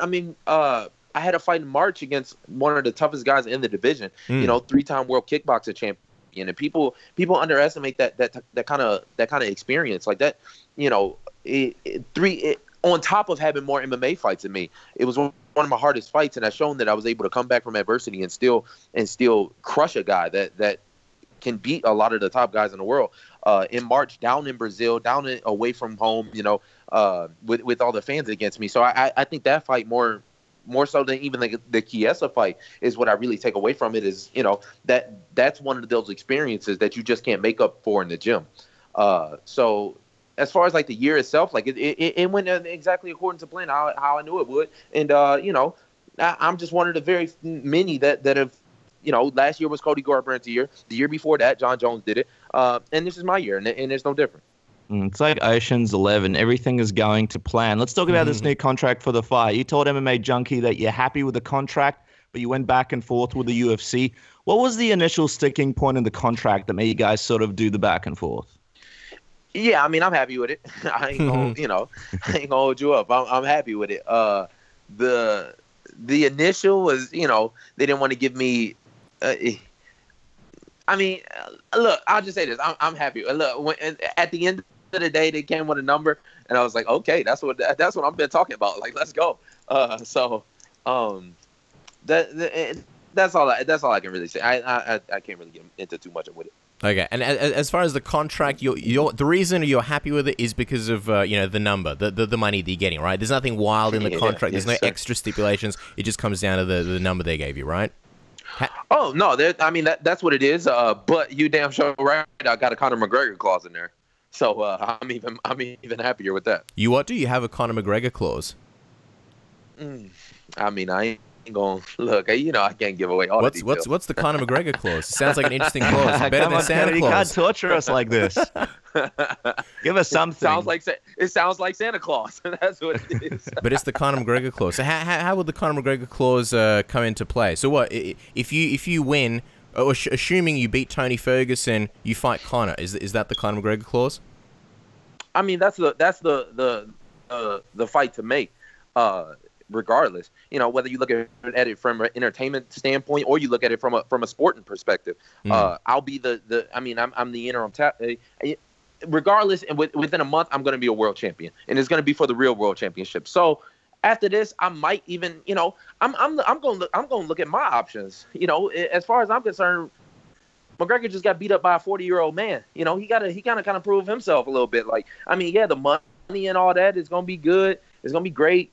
But from a competitor standpoint, the Tony is the toughest fight in this division. He's been that way for a long time. These kind of fights are what get me up. If somebody comes around and I feel like they're a tougher fight, then I mean, look, he got to prove himself to me. So I might give him a shot at the real championship, depending on what he's talking about and how the numbers look and how he bounces back. That's interesting. And just to play devil's advocate, you would think, though, wouldn't the numbers be best with Conor McGregor? Because if you're a champion, you get the pay-per-view points. Historically, him being a draw, you would stand to make a lot of money, you know, doing a big fight like that. That's historically. But before him, there was somebody else, and before that was somebody else. You know, like I've been saying for this whole year, all these dudes have been chasing money fights, and it just doesn't make any sense to me. You know, this is regardless. I mean, look, I'm going in there with a tough ass fucking Mexican that's gonna be looking to take my head off.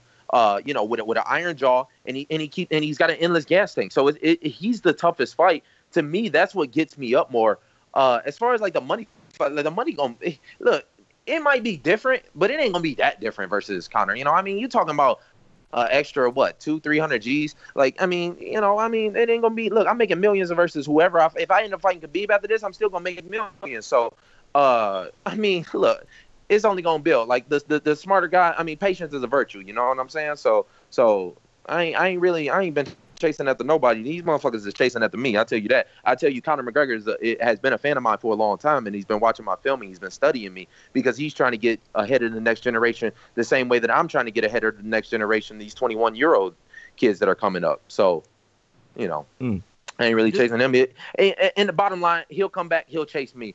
He'll chase me before he chase, you know. I mean, if he want the easy fights, that's just what it is. The luck of the Irish is a motherfucker because he keeps getting them. So he might come back and fight somebody like Khabib, who hasn't beat anybody in the top 10 and has only fought Michael Johnson and somebody who made the UFC debut in the last like 4 years. And at the same time, I put in 10 UFC fights, you know, and fought all these different contenders and champions. So, you know, he might pull for the easier money fight, but that's just going to make it even better for me because, look, I'm getting better. He getting older. He getting slower. He getting weaker. You know, he's focusing on boxing. This whole time while he's been focusing on boxing, I've been breaking down his game. So the longer he take, the more ass whooping he going to get. He better catch me while I'm young. Mm-hmm. And, you know, we see that he's no longer the featherweight champion. If he does come back and, like, fight Nate Diaz in December or something like that, do you believe that's the point where he gets stripped of his lightweight title as well? No, I think he should hold. I mean, no, I wouldn't even call for it. I wouldn't object to it.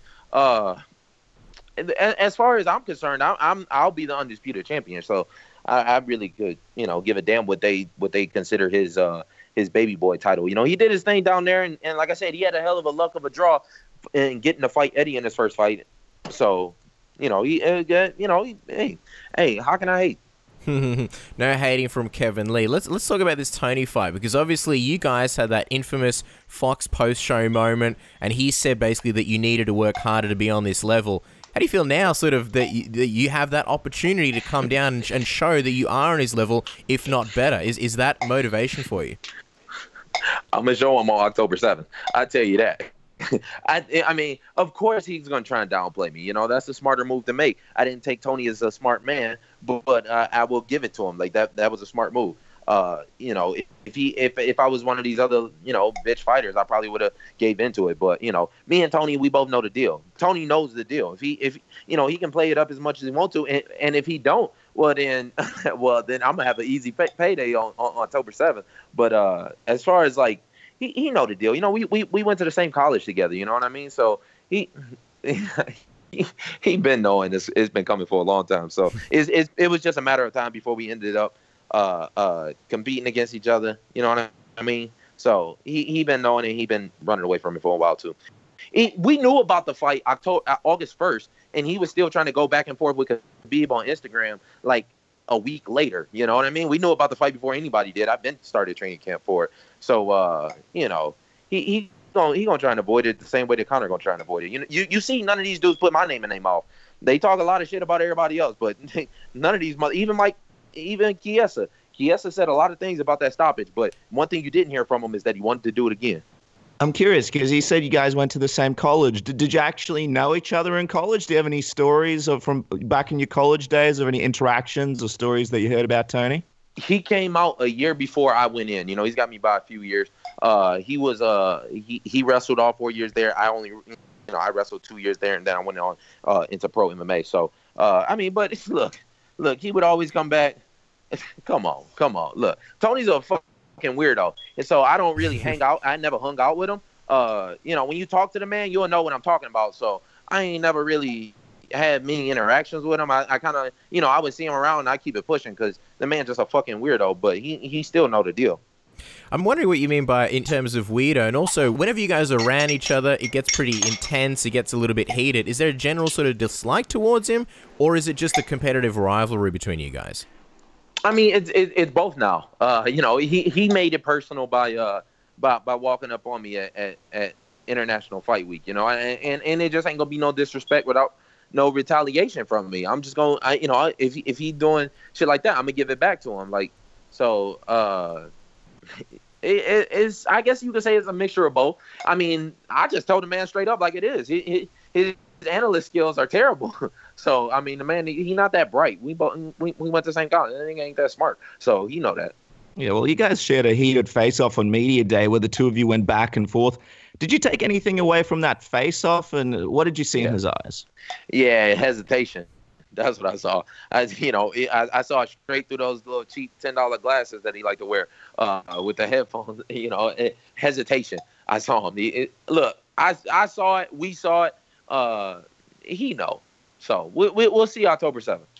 I'm just wondering because it was a funny face-off. You guys were sort of talking, and then you walked away sort of fairly early while Tony was mid-sentence. Why was that? Were you just sick of listening to him, or what happened there? Oh boy, he said he said something like talking ain't gonna save you. I said, all right, we ain't gotta talk. I smoothed away, and you seen who was still talking because look, it wasn't nothing left said. I mean, the only thing left said was for us to look. If he's saying there ain't no more talk, I take a man for his word. The same way that Mike Chiesa, when he stood up and he said I'm gonna slap the shit out of you, I take the man for his word. So if it ain't no more talk, it ain't no more talk. So I mean, he kept talking, so I'm gonna keep talking back, but. At the end of the day, look, I don't need to talk, and I'm going to fuck them up on October 7th. So that's all it was. Jim Edwards put out an article in MMA Uno where Tony Ferguson said that he believes he's going to finish the fight with you with a Darce choke. Have you seen that comment, and what are your thoughts on that? I mean, he try and finish everybody with that weak-ass dark choke. I mean, apparently the man believes in it, but he ain't never faced nobody like me. He's never faced a wrestler like me. He's never faced somebody with the movement that I've had. Especially that weak-ass dark choke. And look, he's going to go for that darts. I'm going to pick him up over my head, and I'm going to rampage his ass. Just take us through that matchup. Obviously, Tony's a good boxer. He's got a lot of good wrestling skills as well. He's got submissions. You seem very unfazed. What do you think your biggest advantages are? And do you think there's anything that he brings to the table that is, I guess, a concern or a challenge for you? Yeah, I mean, Tony's a tough motherfucker. I will give him that. He is hands down the toughest guy in this division and the toughest fight. You ask anybody else in this division, they don't want to fight Tony. He's weird. He's awkward. He's very hard to time. He does a lot of these strange, rolls and spins. And, it's so hard for me to even set up a training camp around a guy like that because I can't, there's nobody that moves like that and does it good. People move like that and I beat the fuck out of them. So I'm going to do the same thing I'm going to do the same thing to Tony, but it's weird. He makes it very effective. So, I think that's what kind of gets me up most about this fight, even more so than main event, blah blah blah, title, blah, a little bit more money, but it's also the challenge. This man he can fight, and like I said, he takes a hell of a chin. He's got an endless gas tank, and he doesn't break mentally too. That's what kind of got me up about the Chiesa fight too. I knew Chiesa wouldn't break mentally, and you even saw that in the fight. I broke him physically, there's nothing that you can do when a man has his hands around your throat. But he even after getting choked unconscious, he was still trying to get up and fight. I respect somebody like that. So I feel like Tony is the same way, and it's going to make me have to break him physically even more so than mentally. There's certain guys that can be broken mentally. Conor, he breaks mentally in the fights. when you look at somebody like Tony, you just don't break mentally. You look at somebody like Conor, like Edson Barboza, like a lot of these guys, like they just break. So I like fighting these dudes that keep it pushing no matter what. Yeah, and we really appreciate the time, Kevin. We'll let you go in just a couple of questions. A lot of people wondering after this fight, what your plans are. If you do walk away as the champion, would you be open to fighting again this year? Obviously, a lot of people talking about Conor coming back for the December card. Do you think there's a good chance if things go well in the fight and you don't walk out with any serious injuries, you'd be up for going again so soon? Yeah, of course. Like I said, Tony's a dog, so I might take a little bit of damage. I'm already expecting that going into the fight.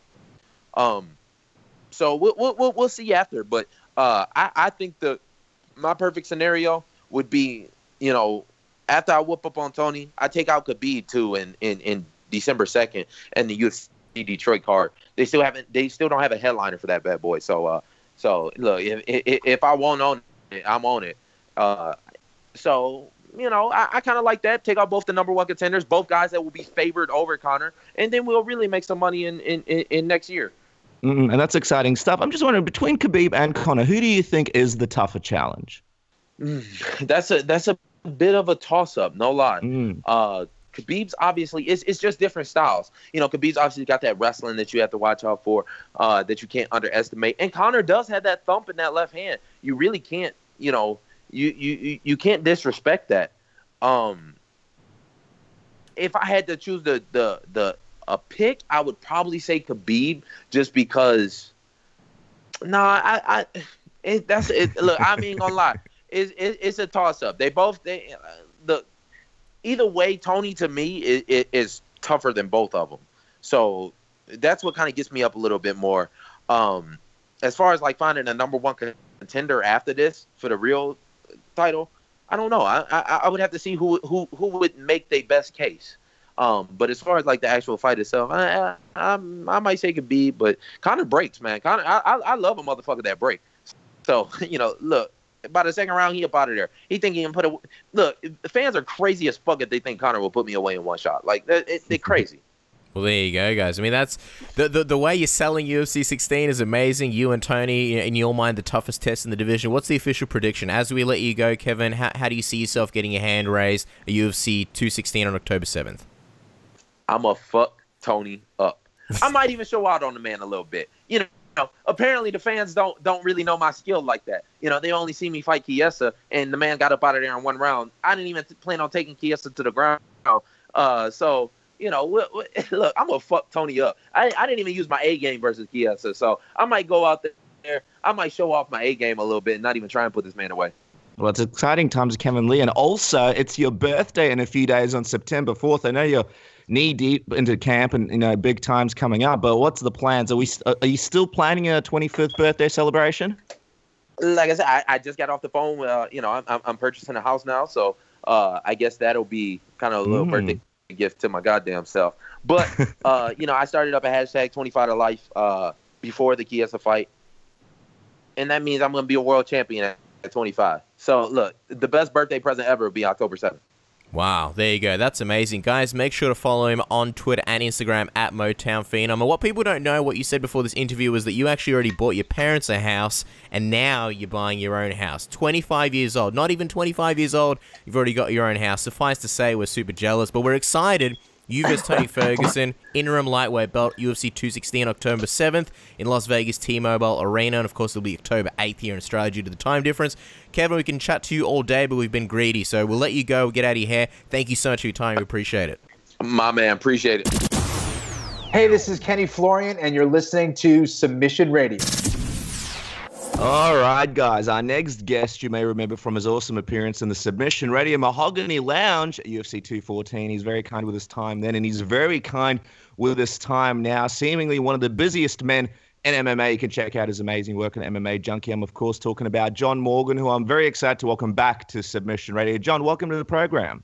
Thanks for having me. I'm glad this time we won't have a menacing-looking security guard next to us trying to rush us out. Yeah, I know. The Mahogany Lounge, the things that people don't know, that guy was really rough, and yeah, we're lucky that we got to fit it in. But hey, welcome to the program. Well, we know you must be exhausted with the massive schedule from last weekend. Of course, I'm talking about Mayweather McGregor. Now that it's all said and done, where does this stack up in terms of the biggest events you've ever covered, John?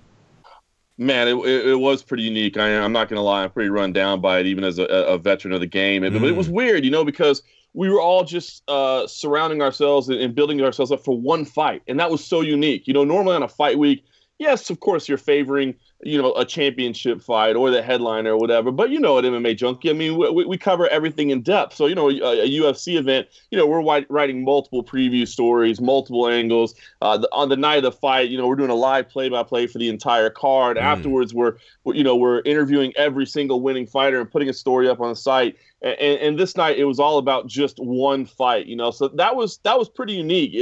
Fight night was actually probably easier than most nights that we have at UFC events because there was less to focus on and less to do. But that said, just the size and scale of the event was pretty wild, man. I mean, I cannot tell you here in Las Vegas how it was. I mean, no matter where I went, no matter what I did, people wanted to talk to me about this fight, and people that don't normally talk to me about fights don't normally seem to care about this fight. I mean, everybody cared about this fight. Everybody wanted to talk about it. Everybody wanted to see it. So it was pretty massive.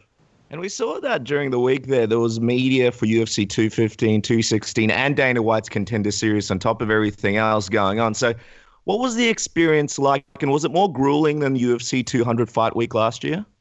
It felt a hell of a lot like Fight Week. That's exactly what it felt like, you know what I mean? And just the fact that, it's not – you couldn't go to the media day and write one story. I mean, everything we wrote clicked. Every new word that came out of Paulie Malignaggi's mouth, or every security guard from Floyd Mayweather that wanted to come on MMA Junkie Radio. I mean, literally every single angle we had clicked. And I mean, obviously, listen, we cover the sport because we love it. There's no doubt about it. I mean, anybody that knows me knows I have a passion for the sport. But at the end of the day, it is a job, you know what I mean? And we do have to generate clicks, and we do have to generate video views. I mean, we work for a website that is a for-profit website, you know what I mean? And we've got to do those things. So, we had to really capitalize on it. And so because of that, I mean, I really honestly think a little bit of fatigue set in, just the mental fatigue of I mean, hell, we did interviews where we interviewed David August, the guy that makes Conor suits. You know what I mean? Like, you've literally done every possible angle there is. So, I think by about Thursday or Friday of Fight Week, I was like, "Come on, man, let's just get to this damn fight and be done with it." But it was fun.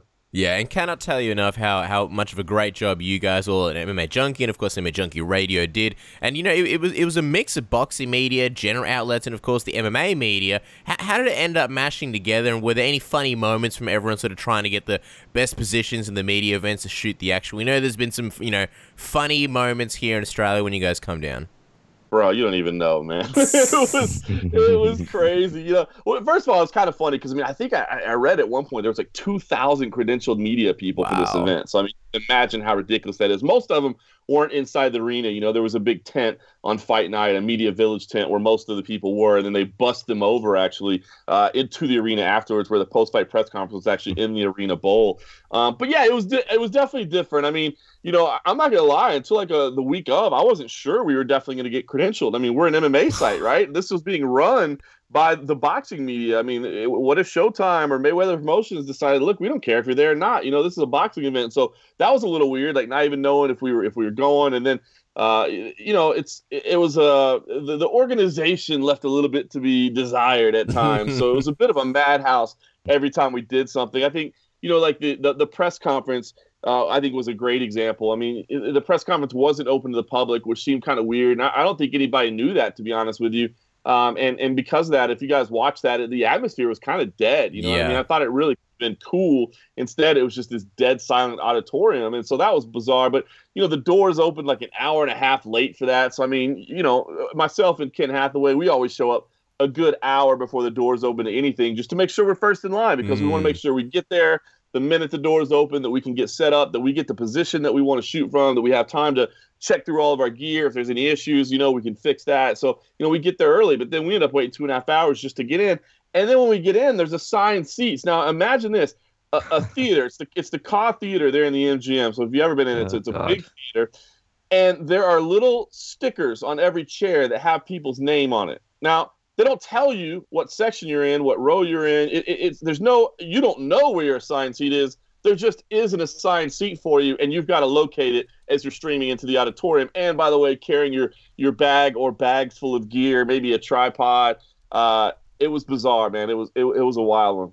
Jeez, man. Well, all in all, did it live up to the expectations you had going into the event? I think so. I think it did. I mean, the enormity of what we expected was there. From a website traffic perspective, I can tell you we had a great weekend. It met our expectations and what we were budgeting for. And I thought the fight itself was fun. I thought it delivered on entertainment. I really do. I think, I've seen a few complaints. Obviously, a ton of complaints about people that just couldn't get the fight, and I totally get their frustration. But as far as just watching the fight, I thought it was fun. I thought Conor handled himself better than I think most people thought he would. You had guys, experts like Max Kellerman, saying he wouldn't even land a punch, and he did go in there and landed some punches and had some exciting moments. I think that entire first round, I think I held my breath the whole time. It was just so tense, and kind of played out like I think we thought it would. Conor would be dangerous early, and then Mayweather would be dangerous late. And kudos to Floyd Mayweather, too, because Mayweather, for people that don't watch boxing and don't watch Mayweather, I mean, what he does is incredibly, I should say what he normally does is incredibly athletic. It's just not necessarily the most entertaining. It's all about defense and countering and timing, and it's amazing to watch if you're studying the game. But if you're just looking for a Forrest Griffin, Stephan Bonner-esque clash, that's not what it is. But he said all week, I'm coming forward, I'm going to strike, I'm going to get this thing done, and he did. He made the adjustments. He was fighting on the outside early. Conor was dominating that range, and Floyd made the adjustments, moved inside, and was able to start getting some offense. Conor faded a little bit, and Floyd got the finish. Didn't really have a problem with the stoppage. I mean, I do understand Conor's point of view where he's like, let me take a little bit more. But, I think at that point that the stoppage was made, I thought the outcome was pretty inevitable at that point. And I didn't hate the stoppage. I would have also been okay with it going a few seconds longer. But I don't hate it. I mean, you get those kind of stoppages in boxing sometimes where it's, it's not necessary to let the guy go all the way out. Yeah, we're all on the same page. You spoke about it last episode and broke down the fight. We're all cool with the stoppage. And if you had to predict what's next for McGregor, who do you think he fights next, and when do you think he goes down? I think it's got to be that Diaz trilogy. I feel bad for Tony Ferguson and Kevin Lee. I mean, I know they're fighting for an interim title, and it seems like an interim title holder would be the first guy up. But I just don't think that's going to happen, man. There's not a lot of fights that make sense for Nate Diaz, and honestly, right now the UFC is they got to make money, right? We still don't know what's going on with Jon Jones.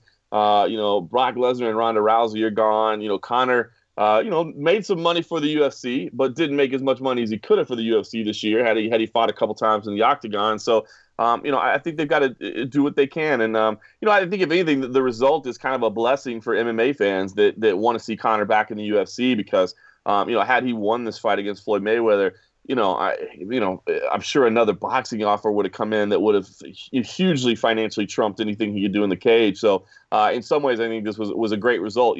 Conor's star power wasn't really destroyed or diminished, and now I think we get him back in the UFC. Well, speaking of those paydays, what did you think of McGregor's comments about being a free agent in the post-fight presser? And are you sort of expecting some tough future negotiations as McGregor is clearly the UFC's biggest asset and coming off that potential $100 million payday? I don't. I mean, I think it was a great headline. Hell, we used it, you know what I mean? But I don't think he necessarily, meant it like I don't have a contract anymore. From everything, even though I know there's a lot of discussion that behind the scenes there's tension, I can tell you that every time I've had on-record or off-record conversations with Dana White, he loves Conor. And I think he knows. I mean, he said it going in. I know there's probably going to be an expectation of some more zeros next time we talk to him, but that's okay. I mean, the guy makes money, and he deserves every cent that he gets, and we'll pay him, what we can. So, do I think that Conor's going to go in and drive a hard bargain? Absolutely. Does he deserve to drive a hard bargain? Absolutely. He's far and away the biggest star in the sport right now, and I think that the fact that he got his name on the canvas during the boxing ring, kind of just emboldens him even more to ask for more and push for more. You know what I mean? I don't know that he'll ever be a full-on co-promoter, but I mean, hell, there was a conversation in that scrum that Dana did on Fight Week where he was asked if he would ever consider giving a percentage of the UFC to Conor, and he didn't really bat an eye at it. He's like, maybe. We've never done anything like that, but maybe so. So I think that just goes to show you how much respect they have for Conor's drawing power. Yeah, and you touched on this earlier, John, but one of the reasons why McGregor is so valuable to the UFC right now is obviously because, the supposed number 2 draw, Jon Jones, hit another catastrophic bump in the road when he failed his UFC 214 drug test. Just curious, we know you were there for that impromptu, obviously finding out the news in that impromptu, scrum with Jeff Nowitzki and then Dana White, a fairly agitated Dana White. What was your reaction to that news, John? It was crazy, man, the scene there, because we were actually all the fights were going on, and this last week's Contender Series were actually really good fights. And it's going on, and we're all in there as media members watching it, some working it, some just kind of observing. But the TMZ report comes out, and it's funny because I saw it, and there's Dana White sitting on the other side of the cage. I'm like, he's like 30 feet away from me. You know what I mean? What a great time for this report to come. But it was funny because you could just see everybody kind of looking at their phones and texting and trying to reach their sources and whatever. And Dana, right away, I just shot him a text, and right away he hit me back and confirmed. He's like, yeah, it's true, man. That's what's happening. He's like, we're going to address you guys afterwards. And man, you talk about like taking the air out of a building. I mean, just all the media is I think we're all just, not personally disappointed, but you're just all like, damn, again, Jon, like, come on. And so it's frustrating and it's sad, to be honest with you, because, there's no denying the greatness of Jon Jones. He's incredible. And it's weird because, I said I don't consider myself a PED expert, but you read about this substance that he tested positive for, and it's not like some high-end designer steroid that you would think a multi-million-dollar, elite athlete would be trying to cheat with. It's like cheap stuff that has been around for years. And so I when I hear that, it does make me think there's a very real possibility that maybe he got some kind of tainted supplement, and that's certainly the defense I imagine he's going to use.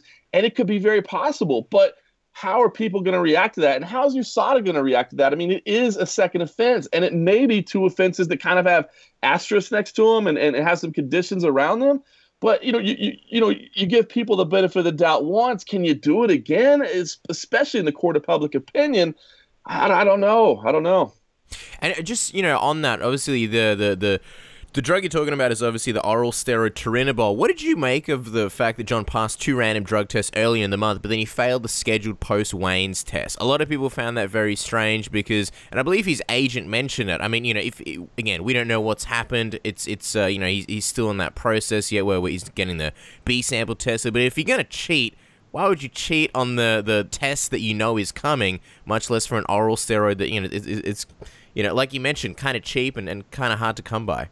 Yeah, and not only that, it's just, what benefit does a steroid give you on fight night? You know what I mean? It's about muscle recovery. The thing about performance enhancing substances is that they don't do the work for you, right? I mean, what it does, it helps your body recover. So it's not like, man, if I pop this pill, I'm going to be able to score knockouts, son. It's like, no. It's just you can train more than the average athlete because your body is recovering faster, your muscles are building faster, all these things. Everything's happening better for you. So it's not like, it's some super power up in a video game or something where, you just eat the magic mushroom and double your size or something. It's different than that. So, yeah, absolutely. To me, again, not that we won't know the truth until it's all out there. But, yeah, it does suggest to me that maybe something weird did happen here. If it is a tainted supplement, Jon, what do you think? Do you think there's a chance USADA would exonerate Jon again and give him a lighter sentence? Because, it's considering that it's now almost twice within a year, and this time for an actual steroid. Do you think there's a chance things may end up playing out well for Jon there, though? We'll see. I think that it's possible that he wouldn't get the full 4 years, which I guess is at least a positive. I think what's going to boil down to, and let's not forget, California actually has some say in this matter as well, not just USADA. But I think it's going to come down to a couple things. Whatever it is, let's say they find out what it is. Did he list it on the sheet? Because, you're asked what you're taking. Did he list it? Because if he did, I think that's going to be a big help to him to say, look, man, I thought this thing was clean. I told you guys I was taking it. I didn't knowingly take this. I still think they'd probably give him a suspension at that point, especially with it being a second offense. But I think they would definitely go lighter. Excuse me, if he could point to the fact that, again, it was a substance that he obtained legally and that he disclosed that he was taking. I think that's what's going to be the key, and that's a detail that we don't know yet. I don't think he gets off scot-free, especially with it being a second offense. But, maybe they go 9 months or a year, which would be terrible and be unfortunate. But, the biggest superstars in the sport sometimes only do fight once a year or twice a year. So maybe it would only take him out of action for one scheduled bout. Yeah. And I'm just wondering, Jon, how much did you know about this potential Jones-Stipe fight that Dana claimed was in the works? Is there any truth to that? I hadn't heard about it. It was kind of like one of those, like, what? Really? Yeah. That's insane, But you never know. A lot of times these guys, they get together at the office. You get Dana White, you get Sean Shelby, you get Mick Maynard. They get into a room together. They call it, or at least Dana calls it the bunker, and they get in there and they just start talking shit. You know what I mean? At the end of the day, they're fight fans. If you can get Dana White in a casual environment and just start talking about fights, he's just as giddy about them as we are. You know what I mean? So a lot of times there might be a situation where they're like, what do we do? What do we do? And Dana says, bro, why don't we just put him up to heavyweight? Stipe Miocic. What about that? What about Habib in Russia? You know what I mean? You never know. It's just they kind of throw out stuff and then they start going, yeah, that does make sense. That'd be awesome. I'd want to see that fight. And it goes from there. So I don't know how far they had progressed with it. It seems like most of the people around hadn't heard anything about it. So I think it might have been more of just internal discussions. They could have held those contract negotiations with Stipe, I'll tell you.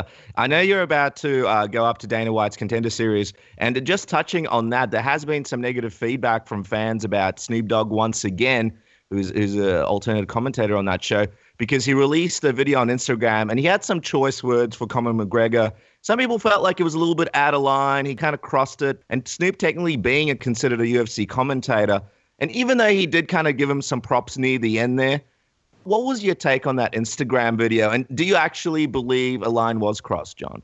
It's tough, right? I mean, I think it was in poor taste. I mean, obviously, the headline that we put up with it was not safe for work or anywhere, really. You know what I mean? Like that was not a line of quotes that you want, rolling out of your computer with other people around, So it was definitely unfortunate. I mean, here's the thing, right? Like Snoop is never going to commentate a Conor McGregor fight. You know what I mean? So it's not like he's ever, a true conflict of interest where it's like, you hear John Anik all the time or whatever say, well, I'm not going to give a pick because I'm commentating this fight. And that's absolutely true. I mean, how can you be a broadcaster and go in there with a preconceived notion of who should win, who should lose, who you want to win, who you want to lose, that sort of thing. So I don't think there was any necessarily things that could prevent him from doing his job properly moving forward, but just poor taste, man. You know what I mean? Like, If you want to big up Floyd Mayweather, do it. Kudos to him. But just F-bombing and N-bombing and it's just highly inappropriate. I mean, do I think they'll do anything about it?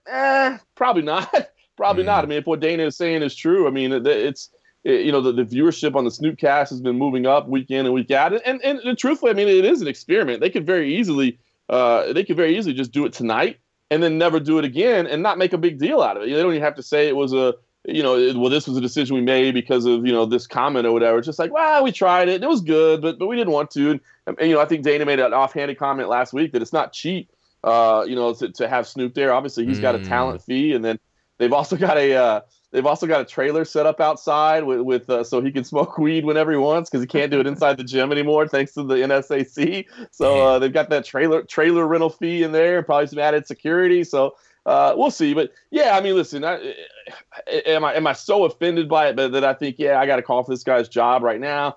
No, but at the same time, like, it was definitely in poor taste. And I could see if I was, the fighters that reacted on the UFC roster, I could totally see. I mean, Snoop's probably making pretty good money, and to talk about them that way, I'm sure they feel pretty offended. Yeah, feel you there.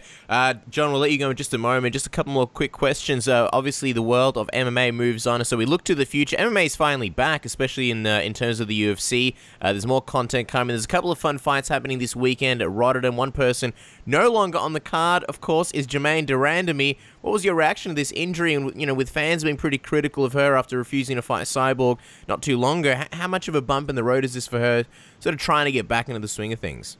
Oh man, I think it's incredibly disappointing. I'm not actually making the trip to Rotterdam. I'm spending a couple weeks at home, and I'm kind of glad I wasn't. When I saw that she fell out, I was kind of glad because honestly, that was one of the interviews I was most looking forward to getting. You know what I mean? Like, there's some decent fights in the card, but there's not a lot of stuff that's really going to move the needle. But I thought that would be a fun one to get her comments. And now that she's out, I kind of breathe a sigh of relief there. It's nuts, man. The first event in Rotterdam, it's crazy. Even though there were numerous Dutch stars on the card, she was the one that got like the biggest pop. It was crazy, man. Her walk-in was awesome. She got a lot of love. So, but yeah, listen, I never want to disparage an athlete, but I think she deserves the criticism she's getting right now. Not for this, I don't think she's pulling out of this because she's afraid of fighting Marion Renault. I don't believe that's the case. I trust in the legitimacy of the injury, but the whole situation, how she handled her championship reign and how she handled maneuvering around Cyborg, it's not what you want to hear from a champion. You know what I mean? It's just not the type of mentality you want to hear. And if you move up to 145 pounds in the women's division in the UFC, you know who's waiting there. Especially now that she's got the title. But even before Cyborg was a champion, like, what being in that division means. So I thought it was kind of a letdown the way she handled the whole thing. And yeah, I think her it's going to be tough for her to get fans back on her side. Well, the main event still has a fun fight. Stefan Struve taking on Alexander Volkov. Do you think, John, this is going to be a sweet hometown victory for Struve, or are you expecting Volkov to ruin the night and be a bit of a party pooper for the hometown fans? Yeah, man, it's a tough pick, right? I mean, the first time that Struve's going to be facing somebody like this, right? But he does seem to be in a better space right now, physically, mentally. I mean, the kid's still, still young. I mean, the guy feels like he's been around forever, and he's not even 30 yet. You know what I mean? It's nuts. But I do feel like he's finally got his body figured out, his physicality figured out, and I think he can be more explosive than Volkov. Basically, I mean, I think Volkov is. Definitely a tough guy, a grinder. I mean, if this thing goes late, you got to favor him. He's been in that position and proven it before. But yeah, I do think Struve is. I do think he's going to get the job done here. I think it's going to be a good night for him. All right, well, there you go, guys. He is one of the hardest working men in the game. Make sure to follow John Morgan on Twitter at MMA Junkie John. And, of course, check out the MMA Roadshow, a phenomenal podcast. If you're not doing that, I don't know what you're doing with your life, as well as, of course, MMAJunkie.com and MMA Junkie Radio. A lot of great stuff coming from the MMA Junkie crew. And, John, I'm glad to hear that you're not going to Rotterdam, not because it's not a good card, but because you do, like, a million events, and we know that you get a super limited time to sort of stay at home in Vegas, spend time with the family. So it's good to hear you having a break. Enjoy it, and thank you so much, as always, for coming on the program and chatting with us. You got it. Thanks, guys. There you guys go, John Morgan, a busy man in the world of MMA. Cass, we've been pretty busy as well. I mean, it's been a crazy whirlwind, a few extra shows of Submission Radio. Definitely an emotional, exciting, and different, unique time for all MMA media members, boxing media members, just media members in general. So it's fun to have John on to kind of bring this thing to a close. Before we bring the show to a close, just quickly, wanted to touch on all the comments about Snoop Dogg, his Instagram video.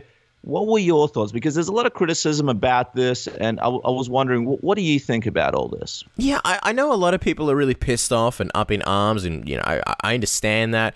I remember when I saw the headline, I was like, oh, that's Snoop Dogg. What's he saying now? And then I watched the video, and I was just kind of laughing throughout it. Like, yeah, this doesn't really surprise me, especially after he called Daniel Cormier a bitch. I was like, yeah, Snoop Dogg's going to Snoop Dogg. And I kind of thought, I know a lot of fighters, and now they're starting the hashtag of like fire Snoop Dogg, he needs to be gone, this and that, and it's like I don't think what he's doing is, like, obviously I don't condone it, I don't think it's a good thing, I'm not gonna say yeah he should be calling fighters bitches, but I don't think it's bad enough to really warrant firing. Like I don't think the bad outweighs the good, considering that he's just an alternate commentator tucked away on Dana White's Contender Series. It's not like he's commentating pay-per-views. And I just don't think anybody really takes Snoop Dogg that seriously when it comes to MMA. Like, he's not some kind of respected analyst. He's not a voice that people listen to for great insight on MMA. It's just a guy that's bringing casual fans. So I don't think it's really I don't think it's really a big deal. And I think that if you were to say, like, if you think about what is the worst thing that comes of Snoop Dogg, calling Conor McGregor a bitch and this and that. Is it that fans will listen to that and start calling fighters, bitches and this and that? Well, they already do that, whether you're casual fans or hardcore fans. So I don't think it really has a negative effect. And I think with fighters being pissed off, I get it, but I kind of think bruised ego is a big part of it, because at the end of the day, fighters call each other a whole bunch of stuff. Fighters talk trash to each other all the time. They call each other, bitches. They call each other weak. They call each other this and that. We have fighters all the time talking shit about all sorts of fighters. You have fans who talk shit about fighters as well, and then you even have higher ups in the company, like say Dana White, who he may not be as there may not be as much curse words, he may not be as crass, but he throws fighters under the bus all the time. So it's kind of like, for Snoop Dogg to be saying that, a guy that no one really takes all that seriously, I don't think it's a big deal. And what he does for the UFC is he at least brings in casual fans, he brings in a casual audience. So I feel like, yeah, while it is kind of shitty and it is a low blow, the good outweighs the bad. And I'm not really down with all this outrage. What do you think, Dennis? Yeah, look, it's just really something I don't even really care about. The thing is, when he said the stuff about Daniel Cormier, I took that a lot more seriously than what he did here. When I actually watched this video, to me, he actually gave Conor McGregor some props at the end.